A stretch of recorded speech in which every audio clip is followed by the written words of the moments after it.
আগে মশলা বানিয়ে নিব, তারপর কি করব আজকে দেখাবো তোমাদের। দেখো এখানে নিয়েছি চালমগজ, টমেটো, আর নিচে আছে আদা। দেখো আদা দিয়ে একটা হচ্ছে মশলা বানাবো, আর দেবো লঙ্কা, কাঁচা লঙ্কা। আদা, কাঁচা লঙ্কা, টমেটো, চালমগজ আর কাজু। চলো এটা দিয়ে আগে মশলাটা বানিয়ে নিই, তারপর দেখাচ্ছি কি হবে এটা দিয়ে। চলো কয়েকটা কাঁচা লঙ্কা দিয়ে আগে পেস্ট করে নিই। তো হ্যালো বন্ধুরা, তো রোজ রোজ তো পনির খাই, তো আজকে হচ্ছে পনির খাবো না, আজকে হচ্ছে ছানাই লাগে এটা, কিন্তু ছানা নাই, তো তার জন্য আমি হচ্ছে পনির নিয়ে নিয়েছি। নাই বলতে মানে বলতে মানিনি। তো চলো আজকে হচ্ছে করবো এটা দিয়ে ডিম করব, নিরামিষ ডিম। তো চলো কীভাবে করি। তো আগে ছানাটা সুন্দর করে এভাবে একদম মাখবো, একদম নরম করে মাখতে হবে। তো চলো মেখে নিই। তো এই দেখো ছানাটা কিন্তু আমার সুন্দর করে মাখা হয়ে গেছে, একদম সফট হয়ে গেছে। তো চলো এটা এখন আমি অর্ধেক করে নিব। তো অর্ধেকটা দিয়ে আমি কুসুম বানাবো ডিমের, আর অর্ধেকটা হচ্ছে ডিমের সাদা অংশটা করব। তো চলো চলো এর মধ্যে নিয়ে নিব একটু হচ্ছে কর্নফ্লাওয়ার অল্প, আর দিয়ে দিয়ে অল্প করে হলুদ। চলো আগে ডিমের কুসুমটা বানিয়ে নিই।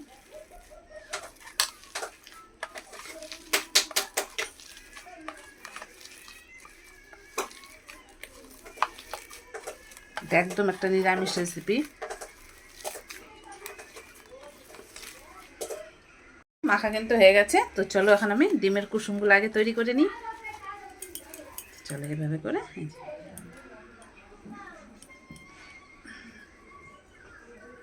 তো দেখো দুই হাত দিয়ে যেভাবে করে ডিমের কুসুমটাকে তৈরি করে নিব। তো এটা পুরো একটা নিরামিষ রেসিপি। তো চলো আগে এটা তৈরি করে নিই, তারপর দেখাচ্ছি। তো এই দেখো আমার ডিমের কুসুমগুলো কিন্তু সব তৈরি হয়ে গেল। তো চলো এখন হচ্ছে এটা বানিয়ে নিই। তো চলো ছানার তো মাখা হয়ে গেছে। তো চলো এর মধ্যে দিয়ে দিব আলু সিদ্ধ। তো চলো দিয়ে দিলাম আলু সিদ্ধ, আর কিছুটা হচ্ছে কর্নফ্লাওয়ার। তোমরা এই জায়গায় ময়দাও দিতে পারো। তো চলো এটা আবার সুন্দর করে একসাথে মেখে নিই।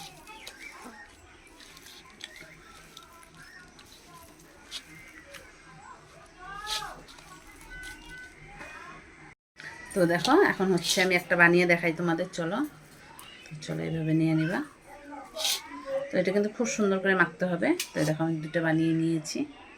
তো চলো দেখাই তোমাদের। এটা কিন্তু খুব দারুণ টেস্ট হয়। এভাবে মাঝখানটা গর্ত করে। তো চলো কুসুমটা ভরে দিই। এভাবে ভালো করে আগে মুখটা এইভাবে আটকে নিব।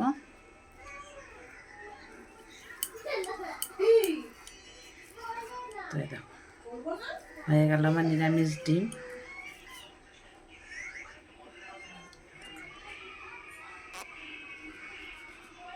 তো সবসময় তো পনির ভালো লাগে না, তো এটা করবে, পনির দিয়েও হয়ে যায়। তো দেখো আমার তিনটা হয়ে গেছে। তো চলো সবগুলো বানিয়ে নিই।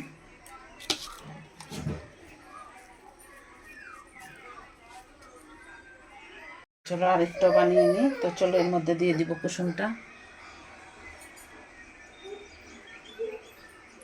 এভাবে প্রথমে মুখটা ভালো করে এভাবে মুড়ে নিতে হবে, নিয়ে তারপর তুমি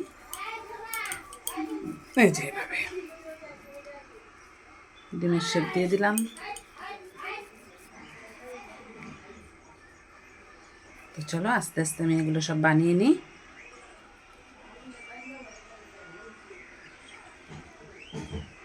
তো এই দেখো আমার সবগুলো ডিম তৈরি করা হয়ে গেল। তো চলো এখন রান্না করব।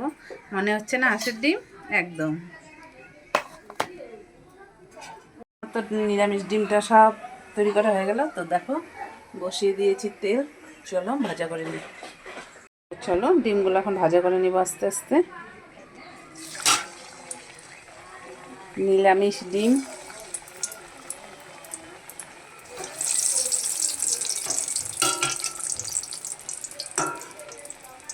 তো এই দেখো আমি কিন্তু সবগুলোই একটু লাল লাল করে ভাজা করে নিলাম। নিরামিষ ডিম করার জন্য আমি হচ্ছে তেলের মধ্যে সাদা জিরা আর তেজপাতা ফোড়ন দিয়ে তো আলুটা ভাজতে দিয়ে দিলাম। আর এদিকে মশলাও রেডি করে নিয়েছি, আদা হচ্ছে, কাঁচা লঙ্কা, টমেটো, তারপর হচ্ছে চাল মগজ অল্প আর কাজু একবারে পেস্ট করে নিয়েছি। আর অল্প দিয়েছি দেখো জিরার গুঁড়া আর লঙ্কার গুঁড়া। তো এই মশলাটাই দিব। তো চলো দেখো আলুগুলো কিন্তু আমার লাল লাল করে ভাজা হয়ে গেল। তো চলো এখন মশলাটা দিয়ে দিই।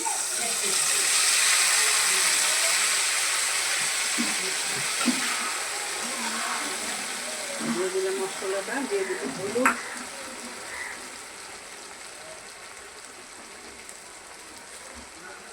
হলুদ দেওয়া হয়ে গেল। তো চলো মশলাটা এখন কষিয়ে নিই।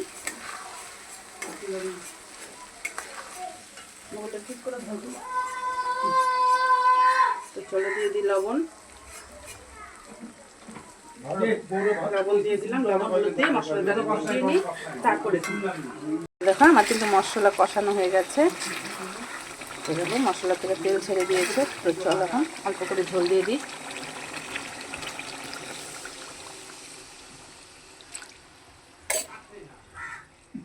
তো চলো ঝোলে জাল আসলে তারপরে ওটা দিব।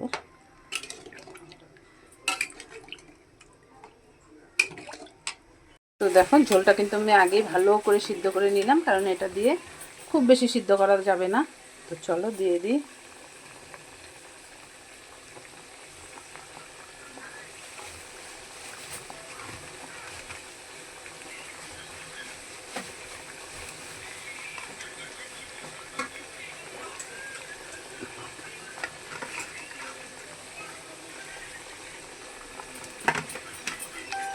তোমাদের যাদের কম লাগবে কম করে বানাবে, যাদের বেশি লাগবে বেশি করে বানাবে, বানিয়ে খাবে, দারুণ টেস্ট হয়। তো দেখো হয়ে গেল, আর একটু হবে, তারপর হচ্ছে একটু ঘি দিব আর গরম মশলা দিয়ে নামিয়ে নেব।